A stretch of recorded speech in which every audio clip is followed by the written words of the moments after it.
হযরতে বেলাল রাদিয়াল্লাহু তাআলা আনহু যখন ইসলাম কবুল করলেন, যখন হযরতে বেলাল রাদিয়াল্লাহু তাআলা আনহু ইসলাম কবুল করলেন, তখন তাকে হযরতে বেলালকে উটের পিছন দিকে বেঁধে দেওয়া হলো। হযরতে বেলালকে উটের পিছন দিকে বেঁধে দেওয়া হলো। বেলাল, ও বেলাল, তুমি নিজের দ্বীনের কলঙ্ক করেছো, তুমি নিজের দ্বীনের কলঙ্ক করেছো। মুহাম্মদের দ্বীন থেকে ফিরে এসো, ধর্মকে ত্যাগ করে দাও মুহাম্মাদের। হযরতে বেলাল কে শুধু নয়, বিশ্বনবী জনাবে মুহাম্মদুর রাসূলুল্লাহ সাল্লাল্লাহু আলাইহি ওয়াসাল্লামকেও বলা হয়েছিল, নবী হে, আপনি যেভাবে দাওয়াতের কাজ করছেন, মানুষ দলের দল আপনার দিকে চলে যাচ্ছে, আমাদের সংখ্যা কমে যাচ্ছে, আপনার দল ভারী হয়ে যাচ্ছে। অতএব দাওয়াতের কাজ ছেড়ে দেন, পৃথিবীর রাজত্বটা আপনার হাতে দেওয়া হবে। পৃথিবীতে সুন্দরী যে রমণীটা, সে রমণীটা আপনার হাতে তুলে দেওয়া হবে। নবীজি বলেছিলেন, এক হাতে চাঁদ এনে দাও, এক হাতে চাঁদ এনে দাও, অপর হাতে আফতাব, ছাড়িব না কবু আমি সত্যের আপনা। না না, আল্লাহ রাব্বুল আলামিন বুইস্তু লিউতাম্মিমা মাকারিমাল আখলাক, আল্লাহ রাব্বুল আলামিন মানুষকে চরিত্র শেখানোর জন্য, শিষ্টাচার শেখানোর জন্য আমার প্রেরণ হয়েছে, আমাকে পাঠানো হয়েছে। অতএব দ্বীন প্রচার করা আমি ত্যাগ করতে পারি না। আমাকে রাজত্ব তোমরা দাও, তোমরা আমাকে বিবি সুন্দর দাও, তারপরে আমি মেনে নিতে পারি না। হযরতে বেলালকে বলা হচ্ছে, বেলাল, তোমার জন্য কঠিন আযাব অপেক্ষা করছে। হযরতে বেলালকে যে উষ্ণ বালির ওপরে টেনে হিঁচড়ে নিয়ে বেড়া হচ্ছিল, হযরতে বেলাল রাদিয়াল্লাহু তাআলা আনহুকে, হযরতে বেলাল রাদিয়াল্লাহু তাআলা আনহু এই উটের পিছনে যে বাঁধা ছিল, বালুটা এত গরম ছিল, চাউল ফেলে দিলে ভাজা তৈরি হয়ে যেত। এইরকম উত্তপ্ত বালুর ওপরে হযরতে বেলাল রাদিয়াল্লাহু তাআলা আনহুকে টেনে হিঁচড়ে নিয়ে বেড়া হয়েছিল। হযরতে বেলালকে বলছে, বেলাল, এখনো ছেড়ে দাও, দ্বীন ত্যাগ করে দাও। বেলাল বলছেন, না না না, আমি দ্বীন ত্যাগ করতে পারবো না। যে নবীর মহব্বতে আমি পড়ে গেছি, এ নবীর মহব্বত আমার অন্তর থেকে ছুটানো সম্ভব নয়। বেলাল রে, তোর জন্য আরো কঠিন আযাব অপেক্ষা করছে। সামনে একটা বড় পাথরের চাটান দেখছো, ওই পাথরের চাটানটা তোমার বুকের ওপরে চাপিয়ে দেওয়া হবে। বেলাল বললেন, তাও কবুল করে নিলাম, জীবন চলে যাবে, তারপরেও আমি ইসলাম ত্যাগ করতে পারবো না। কুরআনে এসেছে, এমনও সাহাবী ছিলেন যে লোহার আঙ্কাঙ্গি দিয়ে শরীর চামড়াকে ছিলা হয়েছে, তারপরে ইসলাম ত্যাগ করেনি, ইসলাম ধর্ম ত্যাগ করেনি। হযরতে বেলালের বুকের ওপরে বড় একটা পাথরের চাটানকে চাপিয়ে দেওয়া হয়েছে।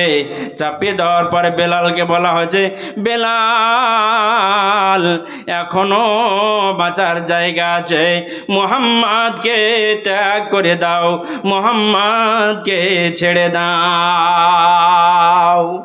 বলছে, না, ছাড়তে পারবো না।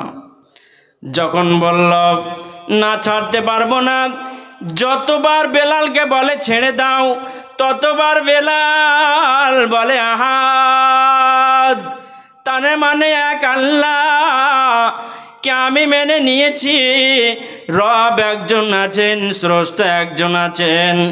আমরা রবকে মানতে পারলাম না, আমরা স্রষ্টাকে চিনতে পারলাম না। বেলাল একজন হাবশি সাহাবী গোলাম। হযরতে বেলালকে যতবার জিজ্ঞেস করা হয়, যতবার বলা হয়, ততবার বলে বেলাল বলে আহাদ আহাদ। বেলালকে যখন পারল না, লোহাকে উত্তপ্ত করে হযরতে বেলালের জিহ্বাতে টাচ করা হলো। বেলালকে যখন সাজা দেওয়া হলো, বন্ধুরে আমার, এই করে হযরতে বেলালকে ছেড়ে দেওয়া হলো। এই সংবাদ কিছুদিন পর বিশ্বনবীর দরবারে পৌঁছালো।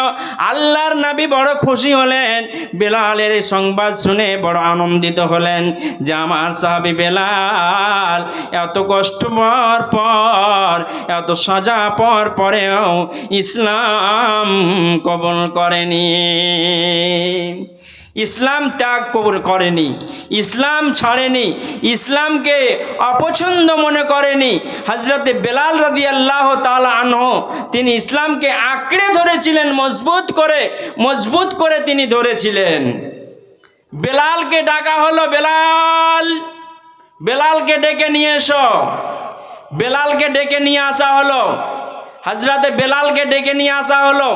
বেলালকে ডেকে নিয়ে আসার পরে বেলালকে বলছে, বেলাল আল্লাহর নবীকে বলছেন, লাব্বাইকা ওয়া সাদাইকা ইয়া রাসূলুল্লাহ, বলুন আল্লাহ রাসূল কি বলছেন বলুন।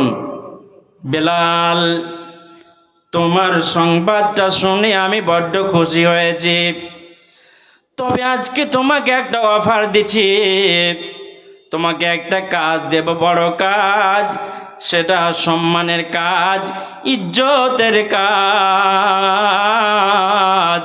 সে কাজ হচ্ছে মসজিদে নববীতে তুমি আগামীকাল থেকে 5 ওয়াক্ত তুমি আজান দেবে।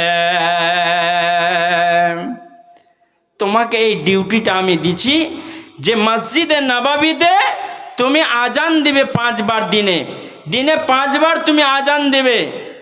জোহরে আজান দিবে, আসরে আজান দিবে, এই ডিউটিটা তোমাকে দিলাম।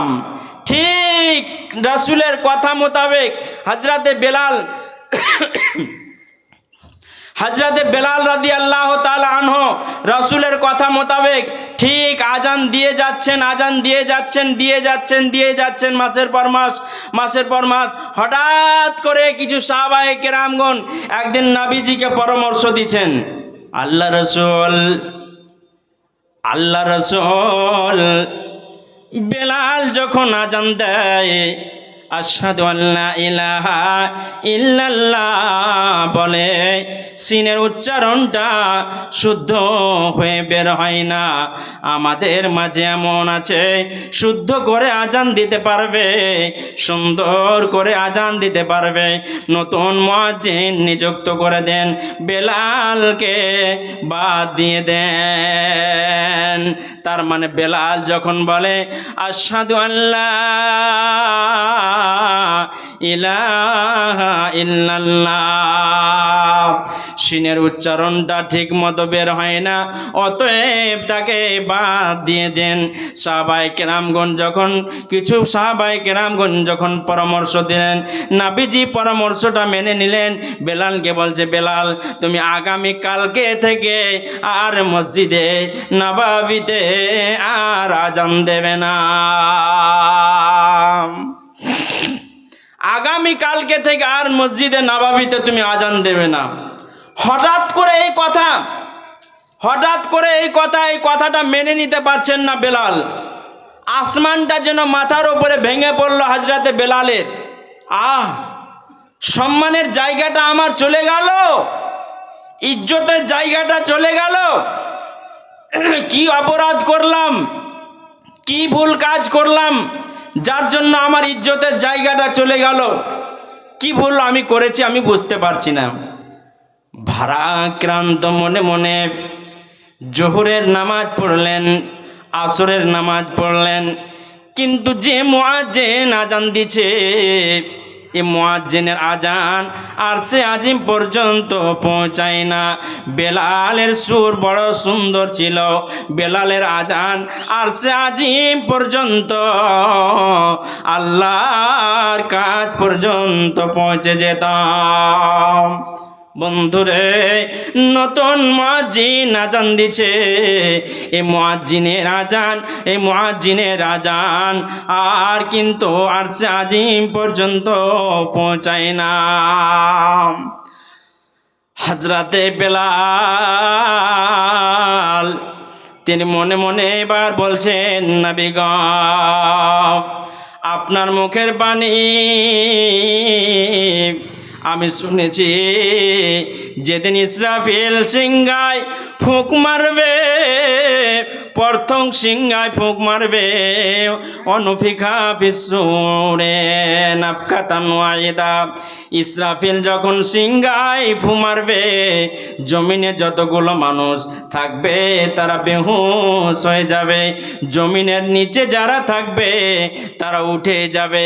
দ্বিতীয়বার যখন সিংহায় ফুঁক মারবে, মানুষ দলের দল ফাতা তুনা ফুয়া যা, দলের দল দলের দল কিয়ামতের ময়দানের দিকে হাজির হবে, পশ্চিম দিকে পাড়ি দেবে। কারো লুঙ্গি থাকবে না, কারো ফুল প্যান্ট থাকবে না, কারো পোশাক থাকবে না, কারো পরনে পোশাক থাকবে না, কেউ পোশাক পরে থাকবে না। মায়েশা নবীজিকে জিজ্ঞেস করলেন, ইয়া রাসূলুল্লাহ, ইয়া হাবিবাল্লাহ, আপনার ইজ্জতটা আমার জন্য দেখা যায়, আপনি আমার ইজ্জত দেখবেন এটা দেখা যায়, আপনার ইজ্জত আমি দেখব এটা দেখা যায় যাচ্ছে, কিন্তু পৃথিবীর মানুষ আমার ইজ্জত দেখবে এটা কি লজ্জাজনক খবর নয়, এটা কি হায়ার কথা নয়, এটা কি শরমের কথা নয়? ওগো আল্লাহর নবী, এটা বড় শরমের কথা, এটা বড় হায়ার কথা। অতএব বিশ্বনবী জনাবে মুহাম্মদুর রাসূলুল্লাহ সাল্লাল্লাহু আলাইহি সাল্লাম তিনি বললেন, আয়েশা রে, আয়েশা, দিনটা এমন কঠিন হবে, কেউ কাউকে স্মরণে রাখতে পারবে না, কেউ কারো দিকে তাকানোর সময় পাবে না।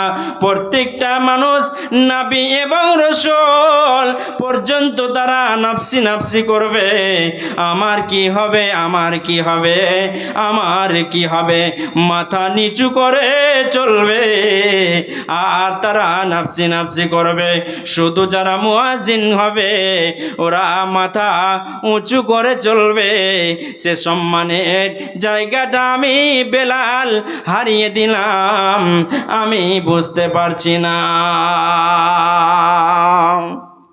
যারা মুয়াজ্জিন হবে তাদের মাথাটা, তাদের এই গলাটা উঁচু হয়ে থাকবে, তারা উঁচু করে চলবে, জানা যাবে যে এরা, যে বোঝা যাবে যে এরা হচ্ছে মুয়াজ্জিন। বুঝতে পারলেন? আর বাকি যত মানুষ থাকবে সমস্ত মানুষ মাথা নিচু করে চলবে, সমস্ত মানুষ মাথাকে হেট করে চলবে আর নাফসি নাফসি করবে।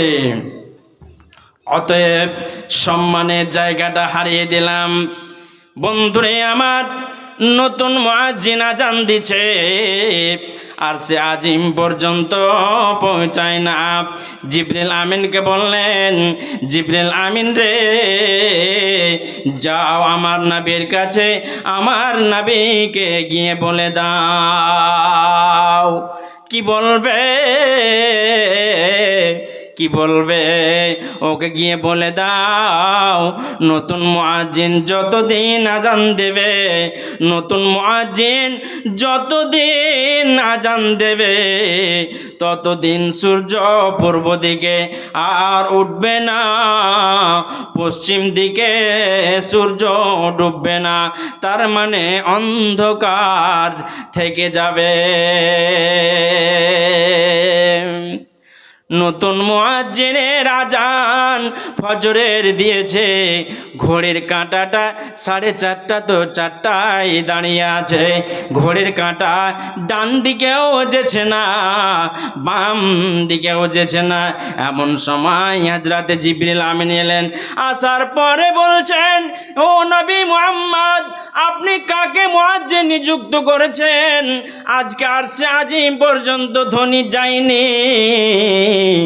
আল্লাহ এ সংবাদ দিয়ে পাঠিয়েছেন, খবর দিয়ে পাঠিয়েছেন, নতুন মুয়াজ্জিন আজান দিয়েছে। যতদিন নতুন মুয়াজ্জিন আজান দেবে সূর্য পূর্ব দিকে উঠবে না, পশ্চিম দিকে ডুববে না। ওরে মুসলমান, হযরতে বেলালের ঈমানের দাম কতটা? বন্ধুরে, একজন কালো মানুষ, ঠোঁট গলা মোটা মোটা, দেখতে বড় সুন্দর নয়, হাবশি গোলাম, কালো কুচকুচে গোলাম, কিন্তু ঈমানটা কত মজবুত। আল্লাহ বললেন, বেলাল মসজিদে নববীর মুয়াজ্জিন থাকবে, ওই আজান দেবে। আল্লাহর নবী বেলালকে বললেন, বেলাল কোথায় তুমি? তখন তিনি বলছেন, লাব্বাইকা ওয়া সাদাইকা ইয়া রাসূলুল্লাহ। আল্লাহ নবী গো বলুন, আমি হাজির আছি, আপনি কি বলছেন তাই বলুন। হযরতে বেলাল কে বললেন, বেলাল তুমি নতুন করে তুমি মসজিদে নববীতে আজান দিয়ে দাও। বেলাল আজান দিতে আরম্ভ করলেন, হাইয়া আলাস সালাম,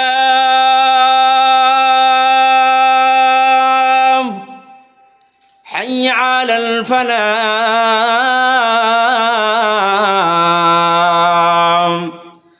আসসালাতু খায়রুম মিনান নাওম, আল্লাহু আকবার, আল্লাহু আকবার, লা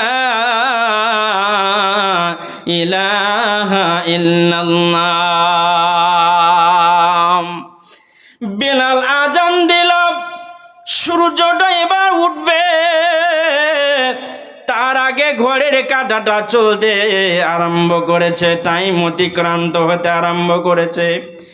নবীজি নামাজ পড়ালেন,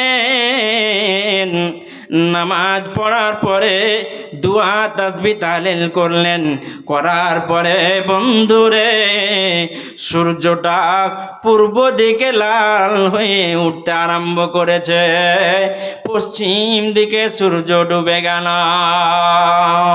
বেলালের ঈমান তাহলে কত মজবুত ঈমান ছিল! এত বড় পরীক্ষার পরেও ঈমান বিক্রি হতে দেয়নি।